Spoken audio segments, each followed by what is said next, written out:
So ayun ang mga padre, yan na yung ating finished product. So sinasabi ni boss, irritable na siya sa ingay na boss. Ayun Dayo from Nazareno. Start mo nga.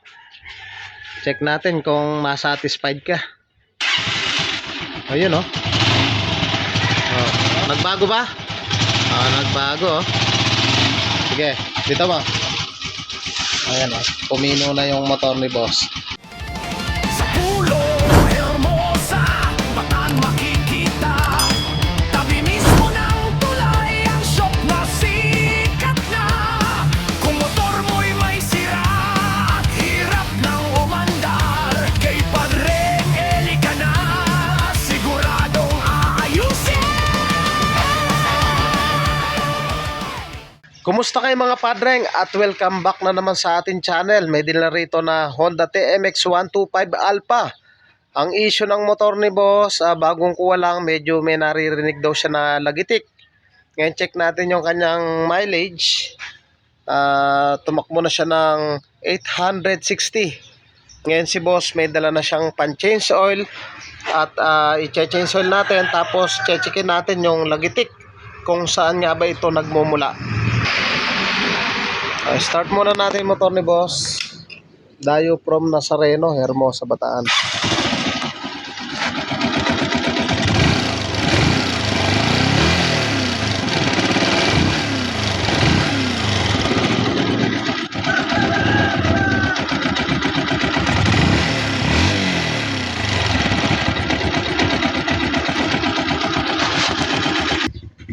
Kaya naman sa bidyong ito, kung hanap mo yung ganitong mga content, para sa inyo ito. So yung mga padreng, ito motor ni boss, bagong kuha lang sa kasa. Ngayon, unang change oil. Ngayon kapag nag-change oil po tayo ng makina, dapat paandarin na muna natin para yung mga ribaba na nasa loob ng crankcase mag-circulate at mag-mix. Once na binuksan natin yung drain plug, sasama po yung ribaba. So yung kanina pinaandar na natin, pwede na natin buksan. Gagamit lang tayo ng 22 mm. So ito 22 mm. So huwag kayong mag-change oil dito sa ilalim, dapat dito sa side, dahil nandito yung kanyang filter. Kasi once na napuno ng dumi yun na yung time para kumatok yung inyong makina. So dapat dito lagi sa side.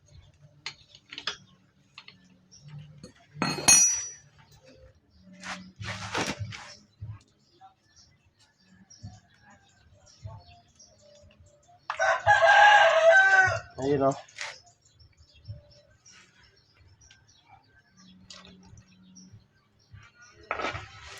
At dito sa side na to may filter. Kalimitan yung iba nagche-change oil mismo dun sa mismong ilalim ng makina. So mali po yun. Dahil ang target natin, eto, ma-check natin kung madumi na o hindi na dapat linisan.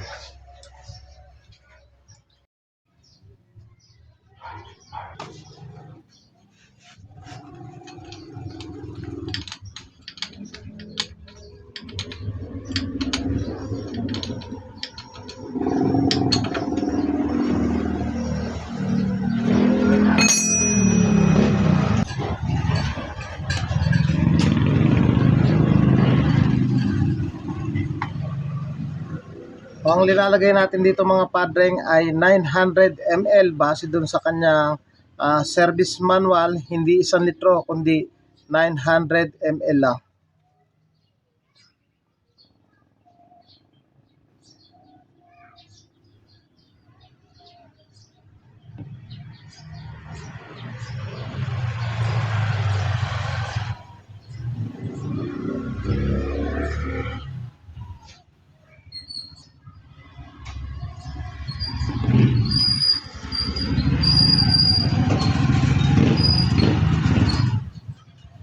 So 900 ml lang yung linalagay natin sa TMX 125 Alpha base sa kanyang service manual.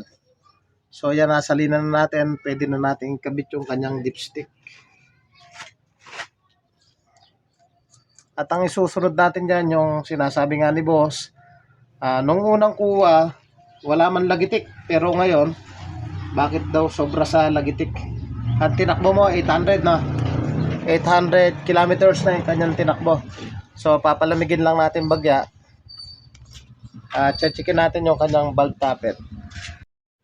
Hindi ba natunat? So ang gagawin lang natin, tanggalin natin to. Ayan, medyo malamig na. Ang unahin nating iluwag itong part na to, dahil itong part na to, kalimitan kasi sa mga pantra, lost thread yung tornilyo dito. Kaya ang discarding malapit dyan, lagi nating inuuna tong part na to, yung parting mainit. Pero yan malamig na yan. So yan ang una nating babaklasin, 10 mm. So luwag lang, hindi baklas totally. Ayan, ganyan lang oh. Ayan, ganyan lang. Pag naluwag na natin, pwede na dun sa kabila.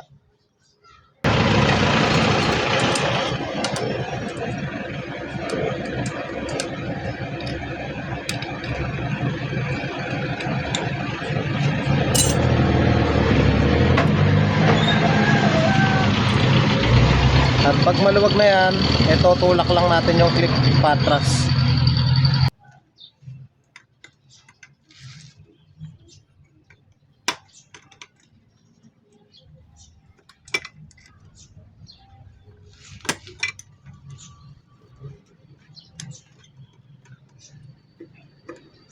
Tama pag gagawa, may paggawa ka dito. May paggawa ka na. May red doors na, may tigisang kahaba kami ng kuya. Aboy ka. Bilang tigisang kanin mo. Bili ka ng ano, pa dun. Pag dadayo ko ng mga isang buwan, may dala kang alak mo. Huwag kang bibili sa tindahan. Kaya may dala kang sigarilyo na yan, pampantalino.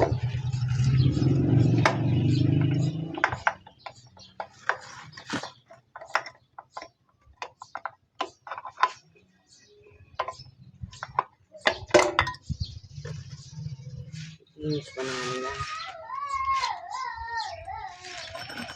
Kahit laspag na. Ano? So para sa mga beginners, ayan, nabuksan na natin yung kanyang cylinder head cover. Dito yung part na to, ito yung exhaust. Once na lumubog yan, lalabas yung usok. Dito naman, ito yung kanyang intake. Once na lumubog yan, papasok yung gasolina galing dito sa kanyang carburetor. O paano nga ba nating i-timing yan? Una nating gagawin, ilulubog natin to. Pag lumubog yung exhaust, aangat. Lulubog yung intake, aangat. Gamit yung ating kicker. So kicker lang yung basihan natin. So ibababa lang natin ganyan para gumalaw yung kanyang barbula. So tingnan nyo to. Yan, ibababa natin tas aangat. To. Tingnan nyo to, lulubog.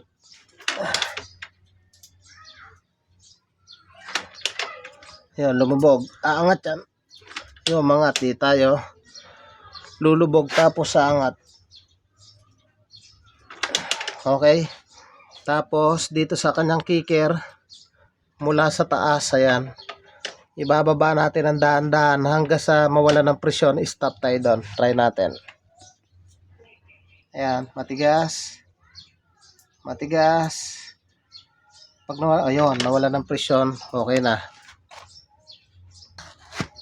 So, pwede na nating i-check yung kanyang barbula. Sinasabi ni boss, medyo malagitik. Try natin. Ayun oh. Malagitik nga. Oh. Ayan oh. Yun yung naririnig nyo. Kabila. Ganun din. Napakaluwag. Okay. So, paano ba mag-adjust yan? May 10 mm dito sa ibabaw. Pag linuwag nyo yan, tapos itong adjuster sa ibabaw, pag pinit nyo ng pakaliwa, luluwag. Pag pinit nyo ng pakanan ay sisikip. So gagamitan natin siya ng 0.08 mm. So ito, 0.08 mm. Check natin. Ayun o, napakaluwag o. Tingnan nyo o. Napakaluwag o. Dito sa kabila. So, ganun din, napakaluwag. So, luwag muna natin yung nut niya na dito tayo pumesto para kitang kita. So, luwag nyo muna. Okay, at pag naluwag na yan, pwede na nating ipasok yung kanyang filler gauge. Tapos, para sumikip, pitin natin tong ibabaw ng pakanan hanggang sa maramdaman natin na kumakapit na siya. Yan o. Yan o. Tapos, higpitan ng kamay itong ibabaw. Higpitan ng kamay yung ibabaw. Tapos, i-double check, kilain. Okay? Tapos, kontrahan sa ibabaw at higpitan yung nut. Ayun, ganun. Okay? Sa kabila naman tayo. Ganun lang din. Luwagan muna natin. Yan ang dahilan kung bakit malagitik yung andar ng motor ni boss. Ito yung unang adjust ng kanyang barbula. So, nabasalan. Yan, importante kasi na na-adjust yung barbula. Once na malayo na yan, malagitik talaga, masakit sa tenga. Once na tukod naman, pwedeng bumaluktot yung kanyang barbula. So, yan, luwag natin ng konti dahil may higpit. Yun, hindi masikip at hindi maluwag. Pwede na natin kontrahan sa ibabaw at higpitan. So, pag na-adjust natin ganyan, hindi pa dyan nagtatapos.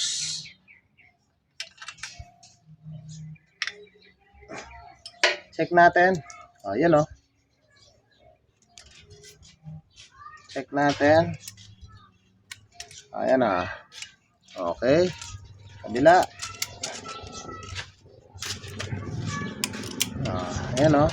O, ngayon, ang gawin natin, kabit natin yung spark plug at paandarin natin yung makina.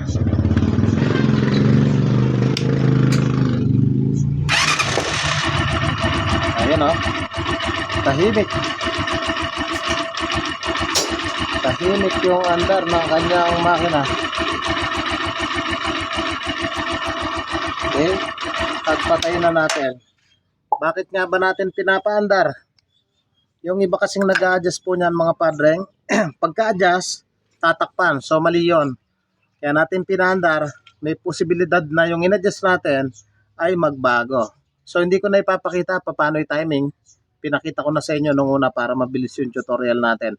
Ita-timing ko uli gamit yung kicker. So gamit yung kicker. Tapos do-double check natin yung adjustment ng barbula.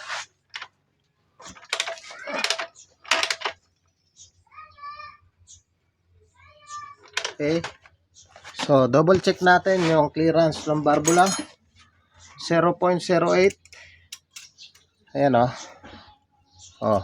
Ngayon, ipa-finalize natin yung kanyang higpit. So, ibig sabihin, hindi nagbago. So, huwag kayo magpapa-adjust kung walang gamit ng ganito.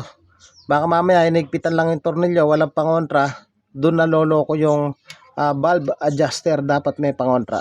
Okay? Sa kabila. Ganun din. Yun o.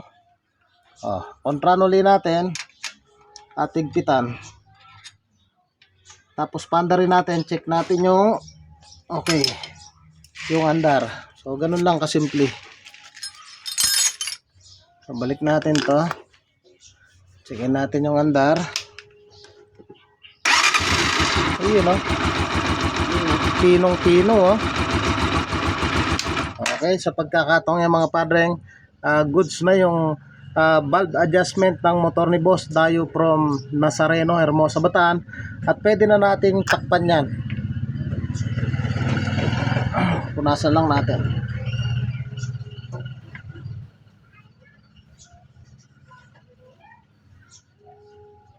Ayan, pwede na nating ibalik.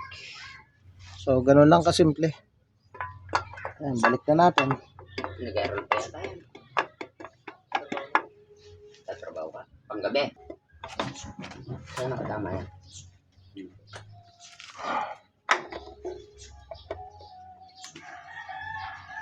Ayan, pwede na nating higpitan at ikabit yung kanyang tatlong tornilyo. Sa paghigpit, ganun din, unahin din natin dito para hindi ma-lost thread. Ayan, di ko napapakita kung paano higpitan to. Madali lang naman yan. Mamaya, checkin natin ng nakatakip kung talagang tahimik na. So, ayan ang mga padreng. Yan na yung ating finished product.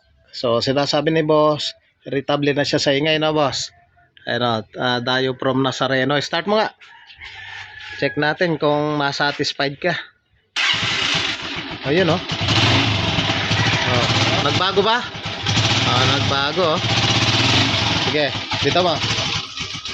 Ayan o, pumino na yung motor ni boss. So, thank you po sa inyo. God bless at mabuhay po kayo.